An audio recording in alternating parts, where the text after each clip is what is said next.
Hello, hello. Good morning, good afternoon, good evening, depending on when you are watching this. I wanted to go through this article with you in a way that kind of shows a close reading of the article. It's really a good life skill to have, not just, a skill for English class. So I want to show you how I sort of read and think aloud as I read. I might be doing this more often throughout the semester because what I'm seeing is a lot of students just rushing through their assignments and not really taking the time or putting in the focus and the effort to really learn, kind of slow things down and let the brain soak things in. It's really an important thing in this fast-paced society that we find ourselves in, where we just have everything at the touch of a button, and we get this information so quickly, and everything just seems to be rush, rush, rush. So let's take a little time, especially because we're talking about the mind today. Let's take the time to be mindful and to think about what we are learning. So, metacognition, this is an article from the Child Mind Institute. And the article, Metacognition, How Thinking About Thinking Can Help Kids. Now, automatically, my brain kind of goes, thinking about thinking. Oh, that just kind of makes my brain stand up and take notice. And then the subtitle is A Powerful Skill for Building Resilience. Wow, right? And it's written by somebody named Rae Jacobson, but it looks like Rae Jacobson, I don't know if it's a guy or girl, is using some clinical experts to help with the authoring of this article, which tells me, if there's a PhD that's been kind of in on the writing of this, it's going to be something worth reading. Now, tempting to read the quick read, but we're actually going to scroll down and you're going to read the full article. It does say listen to this article 9 minutes. So if that's something you like to do, please do. But I always encourage people to please read along when they're listening so that it hits different parts of the brain. If we're listening and reading at the same time, it hits our visual and our audio parts of our brain. And it's just allowing us to even better absorb what we're learning. Okay, so here comes the article. When kids hit difficult problems, the seemingly insurmountable English essay, yes, a math test that takes on epic proportions, social struggles that leave them feeling frustrated, it can be tempting to give up and resort to 4 words no parent ever wants to hear. I can't do it. Parents don't want to hear it. Teachers don't want to hear it because it just, maybe they're just completely overwhelmed with what's in front of them. In order to thrive, kids need to be able to make the transition from the negative I can't to the proactive how can I. Now, I want to say I've been an adult for many years, and this isn't just something that's important for kids. People in the over 18 sector definitely still need this stuff. So bear with me as we go through this. To do that, they need to think about why they're stuck. That's frustrating. What's frustrating them? What they would need to get unstuck. They need to think about their own thinking. There's a word for that, and it's metacognition. Metacognition is a big word for something most of us do every day without even noticing. Reflecting on our own thoughts is how we gain insight into our feelings, needs, and behaviors, and how we learn, manage, and adapt to new experiences, challenges, and emotional setbacks. It's the running conversation we have in our heads, mentally sounding ourselves out and making plans. And this is, I think, what's sort of tough to do in our society because of how fast everything comes at us. We seldom take the time to slow down and really think through things, gain insight, adapt, challenge ourselves, take on emotional setbacks. Training kids to use it proactively to overcome obstacles, it turns out, can be a powerful tool. And that's what we're setting out to try and do right now. More and more studies are suggesting that kids who are taught to use metacognitive strategies early on are more resilient and more successful, both in and out of school. I view metacognition as a goal, says Mark Gladstone, a learning specialist. Getting into the habit of using metacognitive strategies early on helps kids become more independent learners and bolsters self-advocacy skills. So if you are somebody who has trouble self-advocating, this is something you'll definitely want to take notice of. So what is metacognition and how does it work? Metacognitive thinking teaches us about ourselves, says Tamara Rozier, a learning coach who specializes in metacognitive techniques. Thinking about our thinking creates perspective that leaves room for change. She gives an example. Instead of saying, math tests make me anxious, I'll second that. Even now, but like, especially when I was in school, I just always felt like math did not come easy to me. And so I would get this, anxious feeling about math in general. So instead of saying math tests make me anxious, we're asking ourselves, what is it about math tests that makes me feel anxious? And what can I do to change that? Interesting, right? And that takes some introspection. You got to think about how you're thinking. Kids who are taught to think of themselves as being good or bad at a particular task can have a fixed mindset. And I think I always did. I'm a little better about it now, but I think I always did have a fixed mindset about my abilities with math. And that makes us passive when we are trying to approach a challenge.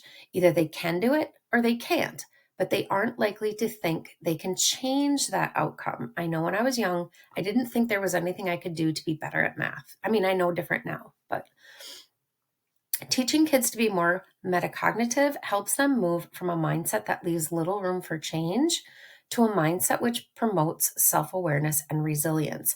I feel like at the beginning of the year, if you had me for paradigms in semester 1, we did work a little bit with fixed or growth mindset. I can't remember if we put it that way, but I'm trying to think back right now to first semester. I feel like we worked a little bit with that. I don't know. Help for kids with learning issues. Helping your child learn to work through difficult situations or homework assignments, as the case may be, without becoming overwhelmed or giving up is especially valuable for kids with learning issues.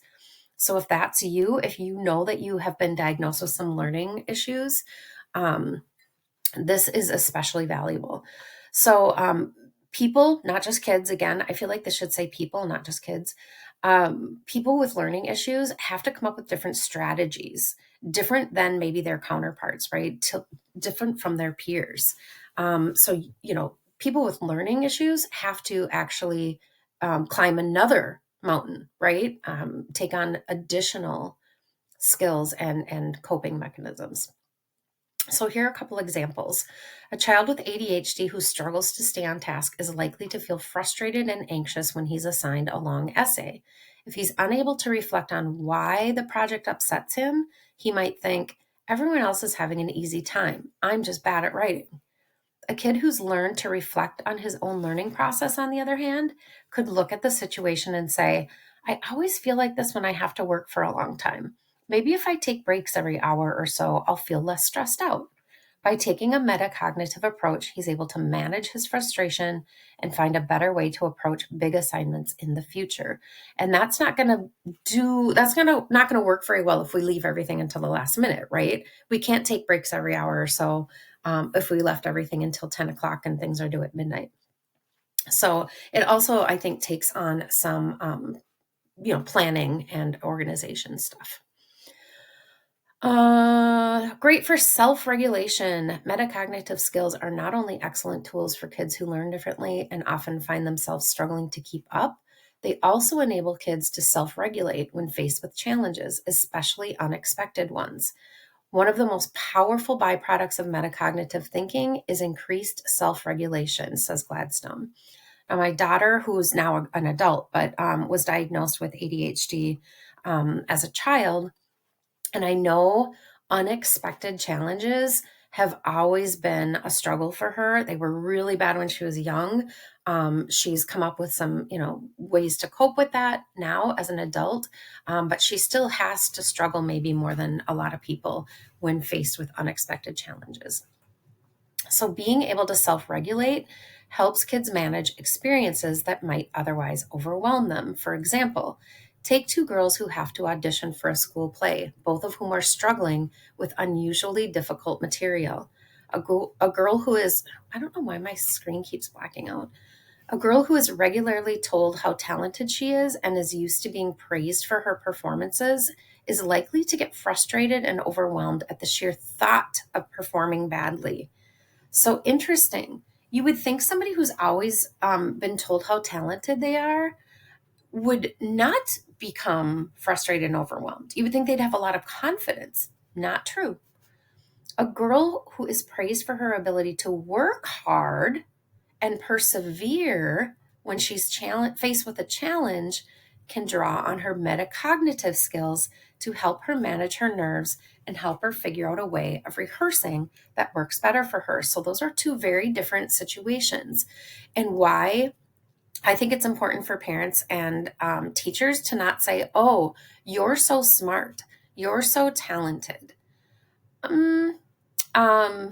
Not maybe a great thing to say to somebody. It's much better to say, wow, that seems really challenging, but I know that you are always willing to persevere. I know that you are willing to take on tough situations and work hard through things to find better ways of handling things. That's a better skill to have than just that person's smart. I mean, I don't know what that even means to say somebody's smart, right?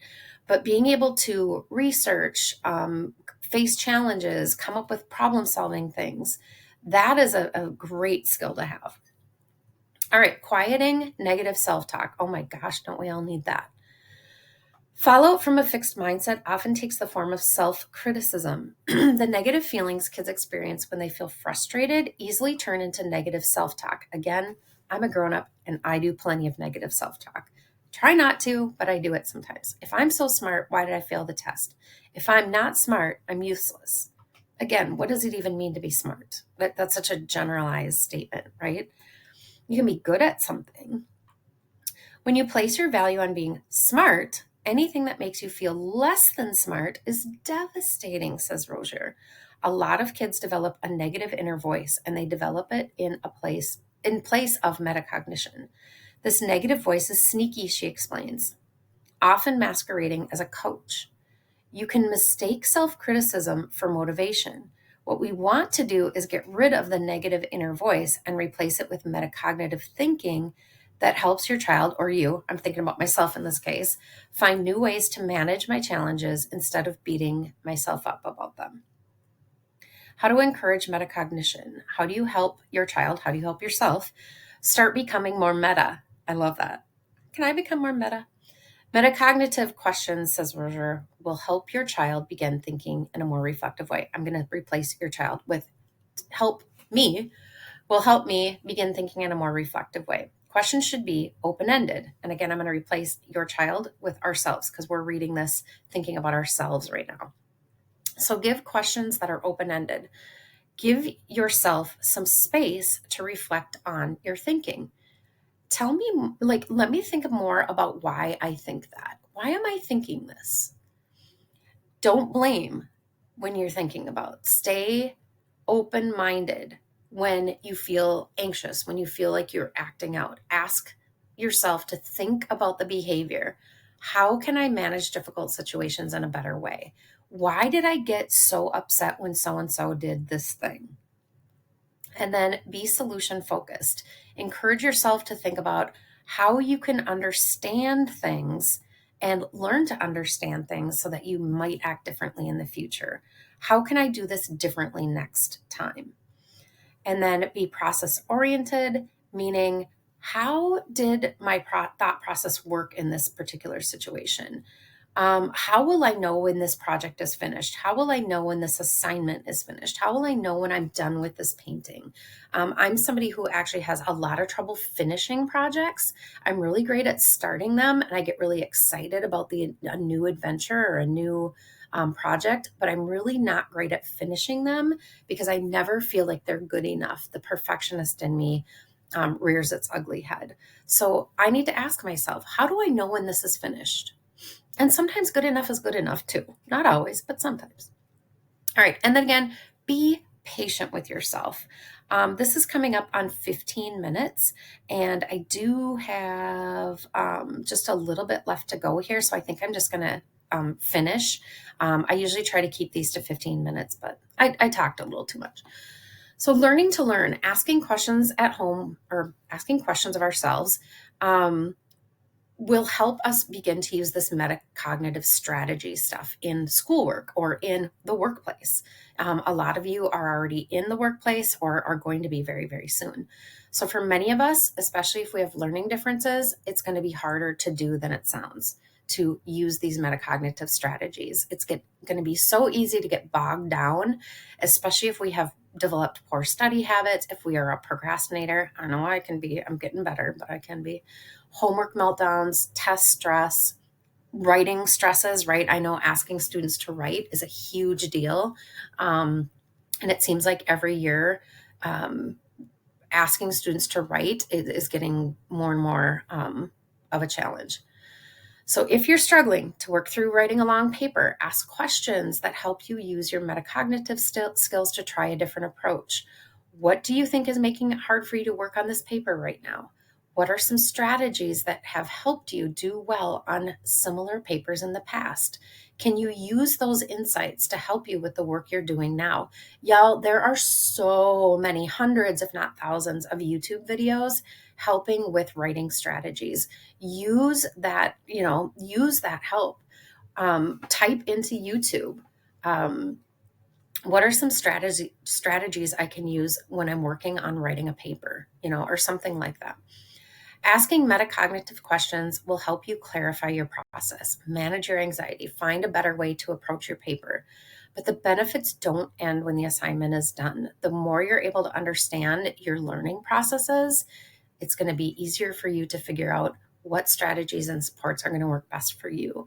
Knowledge that are going to help you succeed both now and I know you're already grown up because you're either 17 or 18, most likely, maybe even 19 in my class. And these are lifelong things that you can use. I absolutely love the idea of thinking about my thinking. I hope you do too. Thank you for following along.